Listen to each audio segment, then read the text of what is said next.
acompaña a otras mujeres y acompaña y puede detectar a un país que está en riesgo.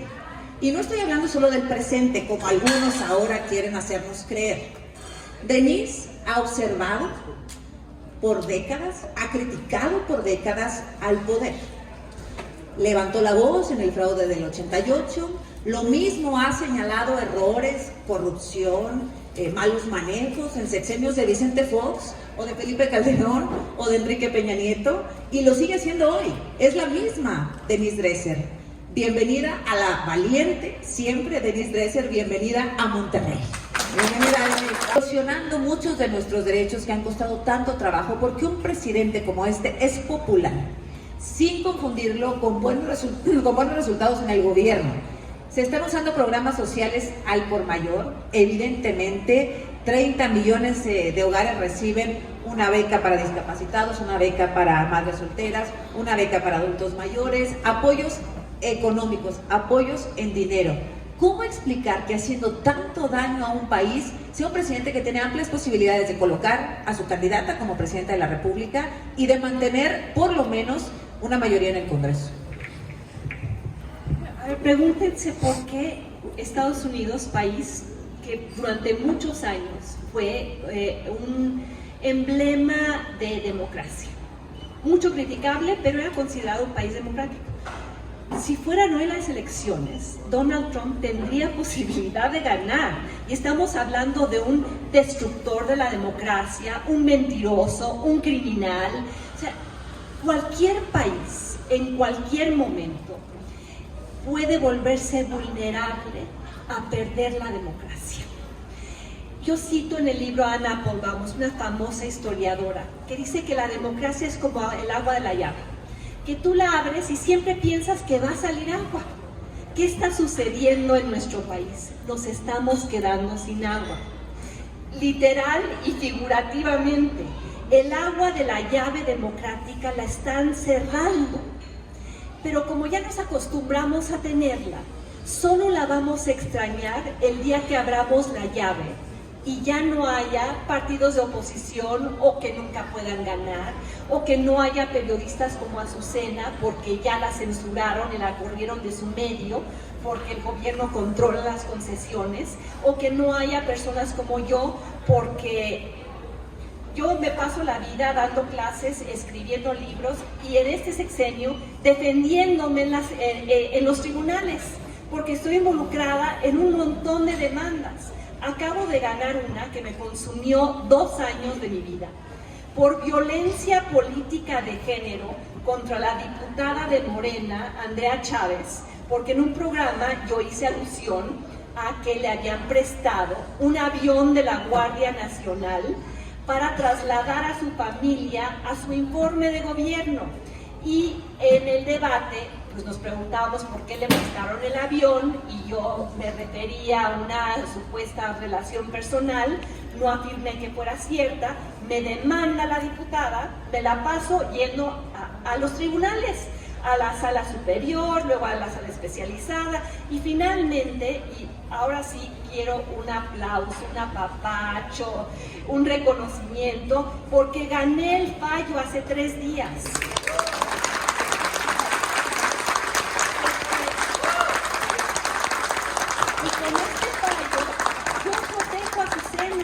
Y yo protejo a todos los periodistas que en campaña presidencial hubieran criticado a Claudia Sheinbaum y los hubieran denunciado por violencia política de género. Ya estaban empezando a usar eso para amedrentar a periodistas y silenciar a críticos. ¿Qué sucede? Los desdemocratizadores, autoritarios que cercenan derechos pueden ser muy populares. Bukele acaba de ganar, ¿por cuánto fue? 89% de la votación. Porque, ¿qué prefirió el pueblo salvadoreño? No me importa perder libertad con tal de obtener seguridad. Nada más que en 5 años, cuando encarcelen a tu hermano o desaparezcan a tu madre, ya no vas a tener instituciones con las cuales protegerte. y vas a pagar el costo de haber voluntariamente cerrado el agua de la llave. Y el presidente es muy popular porque dice lo que muchos querrían escuchar: salud pública para todos, becas para todos, pensión del 100% para todos. Si yo saliera todas las mañanas en un medio como La Mañanera e hiciera esas promesas, les aseguro que en 3 meses yo sería más popular que Taylor Swift. Porque, como digo de Claudia Sheinbaum, prometer no cuesta nada, pero pagar esos programas, claro que cuesta. Y por eso muchos hemos señalado la inviabilidad de mucho de lo prometido. Ningún país paga el 100% de la pensión al asalariado porque no puede, simplemente fiscalmente no da. ¿Qué tendría que hacer este gobierno para financiar este sistema de pensiones? Algo que no está en la lista de 20 promesas del presidente: una reforma fiscal a los ricos. Pero esos ricos sí siguen siendo intocados, porque son los cómplices, los contratistas, los amigos, la mafia en el poder que ni se crea ni se destruye, solo se recicla y acabó reciclada en la Cuarta Transformación. No confundamos popularidad con buen gobierno, porque los datos, si le hacemos caso a los datos, y en el libro digo, háganle caso a los datos, es un gobierno reprobado en los ámbitos esenciales que tienen que ver con inseguridad y combate a la corrupción. A ver, seguimos siendo un país con 98% de impunidad. ¿Eso qué significa? Que de cada 100 delitos que se cometen en México, 98 no son investigados, sancionados, castigados. Pero eso sí, tenemos una Guardia Nacional que recibe cada vez más dinero. Hay un capítulo en este libro que se llama, insisto, la militarización no es la solución. ¿Cómo explican ustedes que el ejército, que la Sedena, se esté convirtiendo en Sedena SADCB, que tenga cada vez más negocios? Que si el Tren Maya, que si el AIFA, que si Mexicana de Aviación, y eso no se traduzca en una gran aerolínea nacional que no esté subsidiada, que no se traduzca en un Tren Maya que atraiga el turismo, que sea fuente de crecimiento en el sureste, cosa que jamás va a suceder porque ya costó tanto que no vamos a poder recuperar la inversión. ¿Cómo explican que aún con ese México militarizado, en el cual más de 140 actividades que antes estaban en manos de civiles, ahora estén en manos de militares, y que no haya bajado la inseguridad? Pues porque los militares no están allá afuera cuidando a la ciudadanía, están haciendo negocios, están construyendo obras, están acompañando al presidente en lo que se le ocurra, y vamos a amanecer, si esto sigue, si no hay resistencia ciudadana, en 6 años, en un país donde tenemos un gobierno paralelo, que es el que verdaderamente gobierna, está comandado por tenientes y coroneles y el secretario de la Sedena y el secretario de la Marina, que no rinden cuentas, y donde se ha reclasificado toda la información de los contratos que manejan y el dinero que se jinetean por cuestiones de seguridad nacional. A ver, ¿por qué el presidente quiere eliminar al INAI? Porque por el INAI nos enteramos de los contratos que está adjudicando el ejército a sus amigos, por el INAI nos enteramos de, y también por los Guacamaya Leaks de la República, para que este discurso tan polarizador y tan agresivo encontrara tierra fértil, es porque encontró un país con muchas desigualdades económicas, con muchas desigualdades sociales en el tema de salud. Sí hay una responsabilidad de los ciudadanos que hemos sido mayoritariamente observadores más que participantes. El capítulo número 1 de este libro se llama No te dejes seducir. El 2 se llama No te vuelvas porrista. El 3 se llama Rechaza la regresión.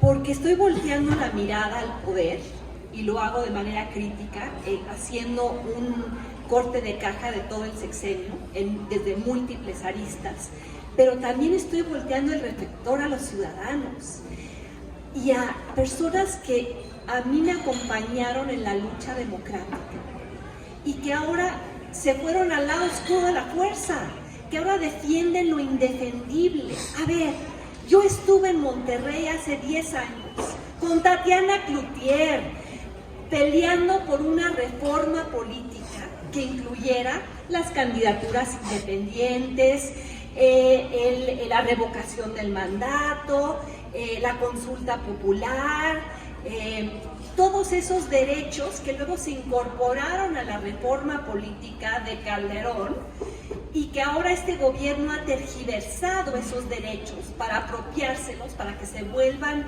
derechos que cuando se ejercen apoyan al partido en el poder.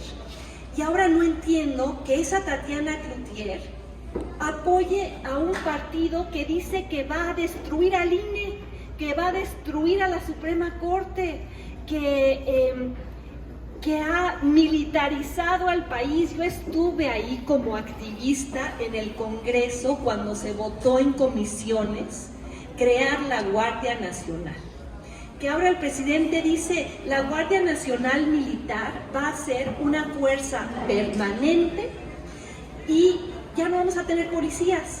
A ver, alce la mano la persona aquí que está de acuerdo con que si se pasa un alto o si te roban el carro o allanan tu casa, que sea un militar que haga esa investigación.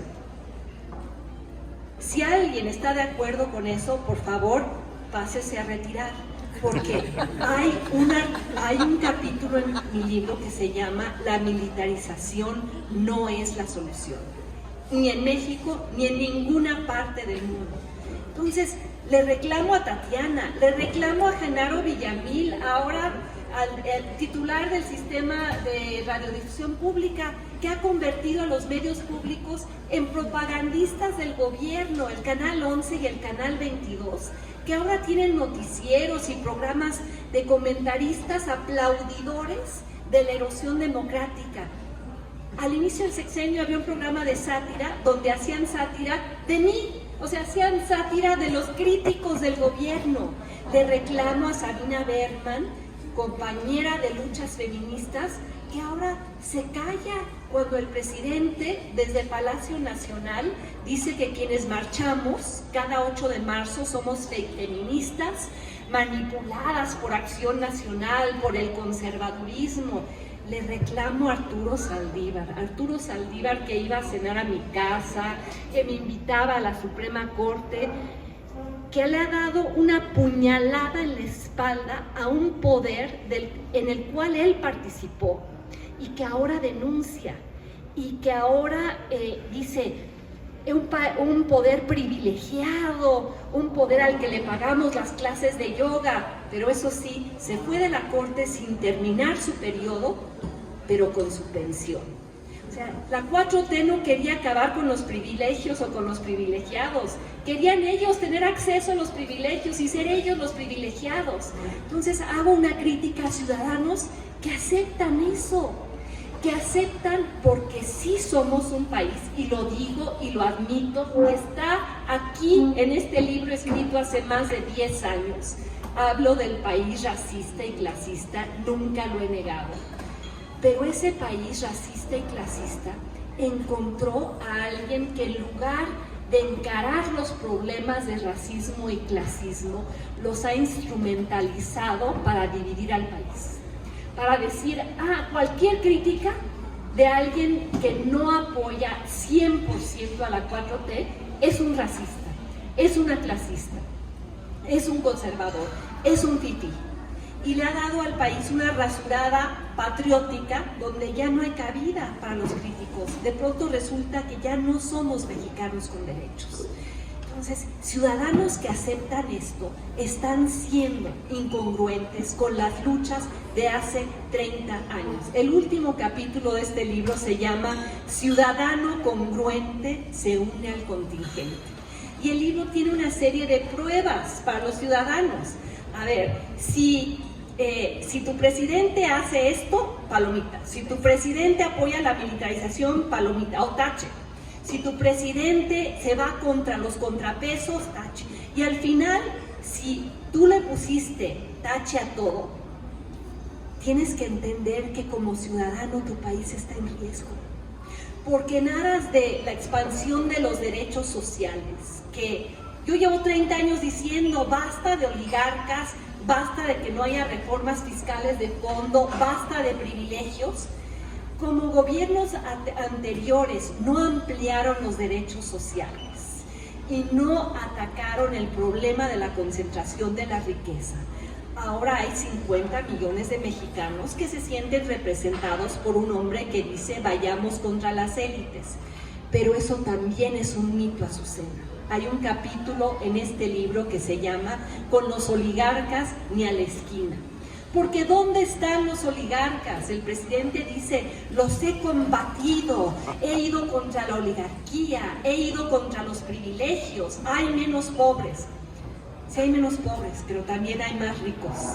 Carlos Slim, que acompaña al presidente en cada gira que hace, acaba de salir un estudio de Oxfam, no lo cito en el libro porque ya lo había escrito, donde los datos que dicen que Carlos Slim duplicó su fortuna en la pandemia. 70. Un presidente que no ha regulado a los ricos, no ha encarado a los ricos, sí los ha silenciado. Y hay muchos ultra ricos de Monterrey que han guardado silencio frente a la erosión democrática del país porque les está yendo muy bien con el nearshoring. También son los cómplices a quienes yo denuncio en este libro. Con los oligarcas ni a la esquina, pero ni a la esquina en el sexenio de Salinas, ni a la esquina en el sexenio de Fox, ni a la esquina con ellos, ni a la esquina en el sexenio de Enrique Peña Nieto. ¿Y por qué ahora el gobierno transformador convence a la ciudadanía de que estos oligarcas sí son buenos para el país y que hay que acabar con la Comisión Federal de Competencia? ¿Saben? En esas 20 reformas del presidente hay una que dice hay que acabar con el aparato regulatorio del Estado. Ustedes pagan menos por su teléfono celular desde hace 10 años porque existe la Comisión Federal de Competencia que obligó, al menos en ese ámbito, al señor Slim a competir. ¿Qué sucedió? Bajaron las tarifas, ustedes tienen más opciones. ¿Saben quiénes van a estar brincando de felicidad si Morena tiene mayoría calificada en el Congreso y elimina a los órganos regulatorios? El señor Slim va a estar brincando de felicidad, el señor Larrea va a estar brincando de felicidad, los nuevos ricos, las nuevas élites de la 4T, el señor Vidanta, Daniel Chávez, va a estar brincando de felicidad, porque va a significar que ellos van a poder seguir expoliando a los ciudadanos y a los consumidores sin la intervención del Estado. Algo que ha sido insólito en este sexenio ha sido ver cómo muchos reemplazan la exigencia democrática de hace muchos años por la fe, el amor, la admiración, la esperanza, y canalizan todos esos sentimientos en una persona, que es el presidente Andrés Manuel López Obrador, un hombre muy popular. Y yo no niego que uno pueda tenerle fe, amor, creencia, esperanza a una sola persona, pero la democracia se construye en función de normas, de reglas, de artículos constitucionales que aplican a todos. El amor a una persona y a su carisma no es un sentimiento asociado con la democracia, pero muchos, en función de la fe y el amor, aceptan que les mientan, aceptan que les den datos equivocados, creen que todo lo que se disemina en la mañanera es verdad, cuando han ido periodistas con datos, con los datos del propio gobierno, a confrontar al gobierno con sus datos. Y el presidente dice, yo tengo otros datos, o no te hago caso porque tú eres un periodista conservador, tú eres un periodista fifí, tú vienes de un medio comprado. Y a raíz de machacar diariamente estas mentiras en la mañanera, esto se vuelve propaganda. ¿Qué es la propaganda? La propaganda es la diseminación de mentiras que le convienen al poder. ¿Y cómo las detectas? Con datos, con hechos, con ciencia. Mi libro tiene un apéndice que se llama Apéndice para aprender. Y pongo una lista de libros para quienes no se acuerdan de lo que era México en los 70s, en los 80s. Mi mamá y yo somos sobrevivientes, y seguro hay otras personas aquí, de la crisis de 1976, la devaluación de 1982, la devaluación de 1994, cuando también le creímos a otros presidentes y les dimos demasiado poder y gobernaron como se les dio la gana, y así nos fue. Hay una serie de libros para entender nuestra transición democrática, porque sí la hubo, incompleta, imperfecta, pero ¿qué pudimos hacer que antes no podíamos hacer? Pudimos empezar a votar por otros partidos, pudimos a veces castigar a quienes ejercían mal el poder. Los partidos nos deben mucho todavía, pero tuvimos el logro de la alternancia.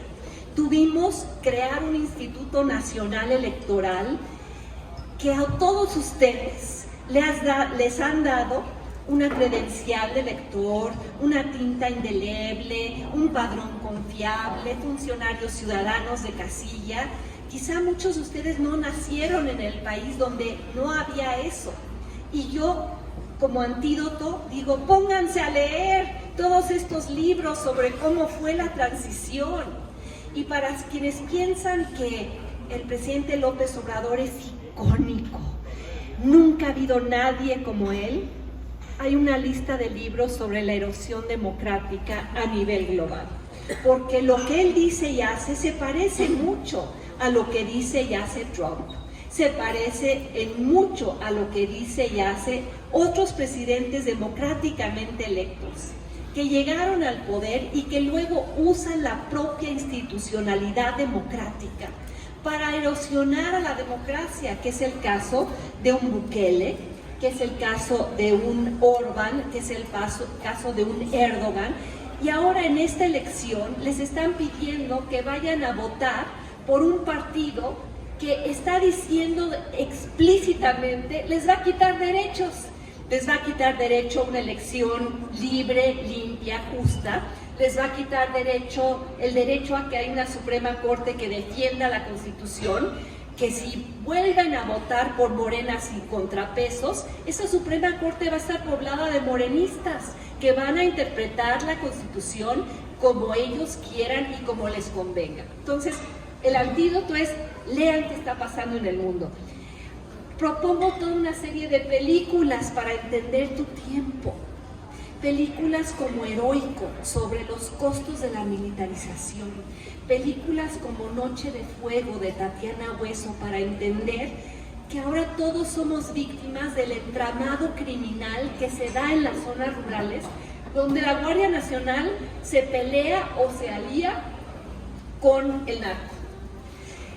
Pongo toda una serie de películas para entender la coyuntura, y luego a una lista de todas las instituciones y las organizaciones de la sociedad civil a las cuales acudir para encontrar información confiable. ¿Y qué es lo que sí vale la pena defender? Los contrapesos, la transparencia, la rendición de cuentas, los derechos ciudadanos que se fueron conquistando con mucho empeño, con mucho trabajo de personas que incluso están aquí y las ven, y de esos demócratas que sí son congruentes. Y señalo cómo este ha sido un sexenio de extraordinaria seducción por un líder popular, un líder carismático, un líder que todas las mañanas tiene el medio público más poderoso del país, que es la mañanera, desde donde disemina una narrativa muy popular de las élites contra los pobres, el pueblo contra las instituciones neoliberales, y que es una narrativa en muchos sentidos tramposa o falsa o de plano mentirosa. Este es el libro más personal que he escrito, porque está lleno de anécdotas de lo que yo he vivido como crítica, como mujer, como feminista, como ciudadana en este sexenio. En muchos sentidos, anécdotas persecutorias, de que me sacaran del Zócalo a patadas cuando yo iba a marchar contra la militarización, acompañada de mujeres buscadoras de sus hijos desaparecidos, y los cuatroteístas nos sacaron del Zócalo, que es un espacio público. Hablo de las 117 veces que el presidente me ha difamado en la conferencia mañanera, estoy litigando contra él. Y hoy me sucedió algo que también ilustra los temas a los cuales se aboca el libro. Hay un capítulo que se llama "Lo público es nuestro". Mi madre tiene 87 años. Solo somos ella y yo. Somos una familia chiquita. Mi padre y mi hermana murieron en un accidente cuando yo era muy niña. Ella lamentablemente tiene Alzheimer's y tuvo un problema médico aparte del Alzheimer's y la operaron en nutrición, donde ha sido paciente desde hace mucho tiempo. Acabo de ver un video en donde alguien me vio pasar por nutrición con mi mamá y toma el video y pone en un tweet, en X: ¿por qué Denise Dresser, que tanto critica al gobierno, se atiende en nutrición, quitándole el espacio a quienes sí tienen derecho a eso? Y ella, que critica el sistema de salud público, ¿por qué lo usa?